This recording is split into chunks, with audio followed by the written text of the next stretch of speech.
Hey guys, Ben Pearson with Roaster Tracker, and I want to talk to you guys today about the Polaris Dawn's second mission, about the possibility of it boosting the Hubble Space Telescope or possibly doing some other kind of similar satellite repairs.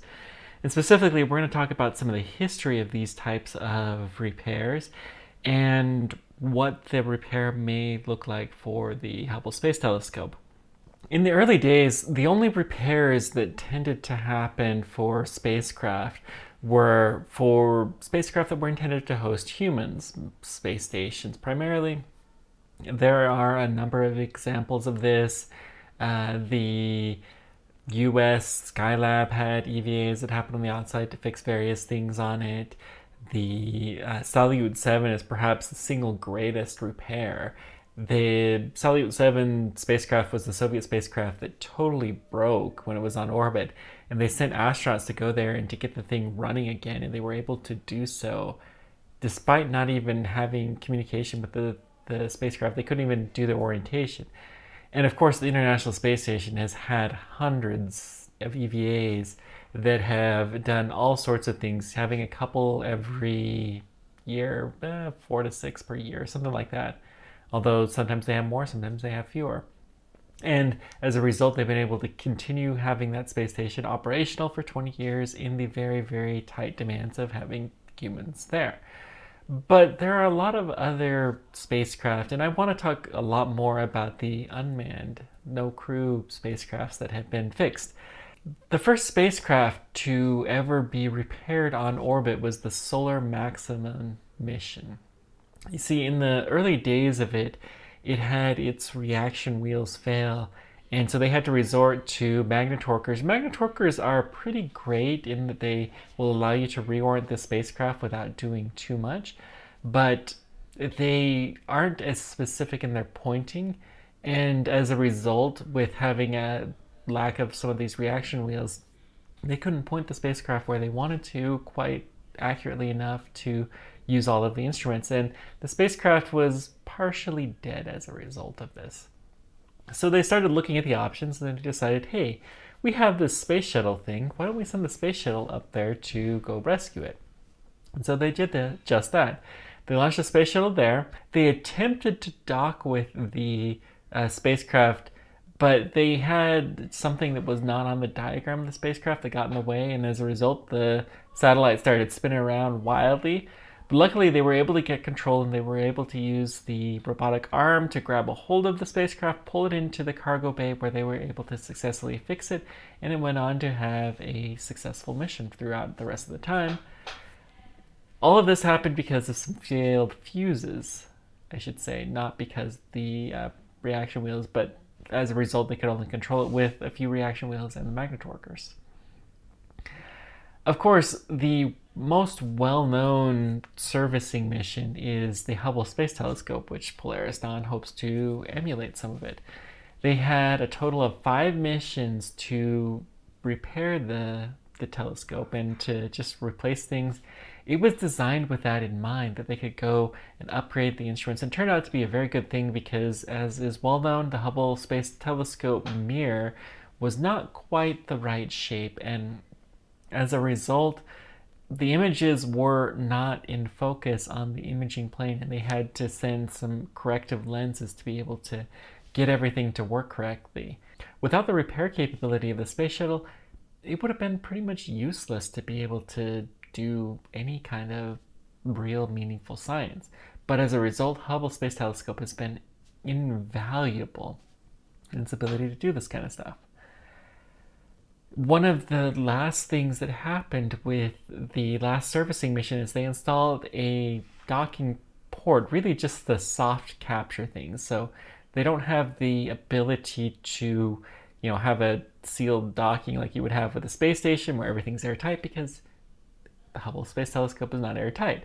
But they do have the ability to capture onto it with a docking mechanism that's very similar to, but not identical to, the one that is used on the International Space Station. And in any case, most likely, if they send a spacecraft, they're going to they need to be able to reboost Hubble. That's part of their goal. And so the best thrusters to do that are actually inside of the nose of the Crew Dragon, which is the spacecraft that would do this.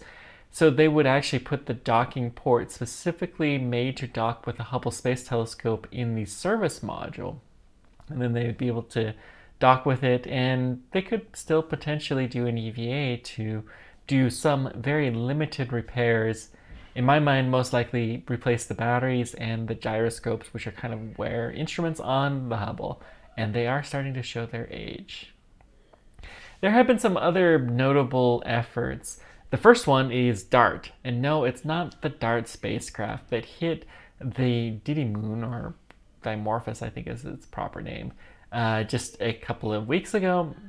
Had some spectacular images, including one from the Hubble Space Telescope, and James Webb too, for that matter, where they redirected the spacecraft. This DART was the demonstration of autonomous rendezvous technology. They had a couple of satellites that they sent up, and they wanted to have them dock together to be able to show that they could do an exchange of resources. This is kind of similar to how Kerbal Space Program portrays this, which is super simplistic, by the way. It failed. The two spacecraft collided with each other, and nothing meaningful was able to happen. There was one that is kind of what most people think of with an orbital servicing mission, similar to the Hubble servicing missions, that was done completely autonomously, and that was called Orbital Express. They had two satellites that were launched together. They docked, they transferred fuel, and they did a battery swap. By far, the most common failures in spacecraft are lack of fuel, the batteries needing to be replaced, and then the most common beyond there is the reaction wheels are failing of some kind. But for non-telescope type spacecraft, this tends to be pretty rare that the reaction wheels, if you have like a comm satellite or you have a geostationary satellite that's pointed straight at the Earth all the time, they don't move around that much, and so the reaction wheels tend to be fairly safe. But the real game changer, and the first one to actually do something commercially, is the MEV-1 and 2. MEV is the Mission Extension Vehicle. This is something built by Northrop Grumman, and it uses a totally different concept than anything I've had. Basically, it is an autonomous spacecraft that has the ability to dock with a cooperative spacecraft in a way that they never really intended to. See, it uses the nozzle that comes through for the thrusting part of the spacecraft, and it sticks a probe up there, and it will lock into place super tight, and then it can control the orientation of the spacecraft using its own system. It can boost it into place properly, and basically the main spacecraft still has to maintain their battery power. They have to maintain the solar array pointing, but the two spacecraft can work together to do this. And this happens to work with spacecraft that are not built with this in mind. Most modern spacecraft at least make some kind of a token effort to have an on-orbit reusability that are launched today, although it's pretty limited. But this mission extension vehicle has worked and has had a number of satellites that have had their lifetimes extended as a result. It's a really, really neat bit of technology. Overall, this is something that has a lot of potential, and as we start to see the cost to get down to space, the ability to fix up these existing spacecraft will improve. And quite frankly, this is one of the best capabilities, if not the best capability of the space shuttle that we don't have today. Of course, Starship can probably do something similar. It will have cargo, and it will have the ability to carry humans up to orbit. So it's pretty neat in that regard, but we'll see how this all plays out in the end. Thank you guys so much for joining me. Let me know whatever questions or comments you guys have. And until next time, keep on trekking. Take care, guys.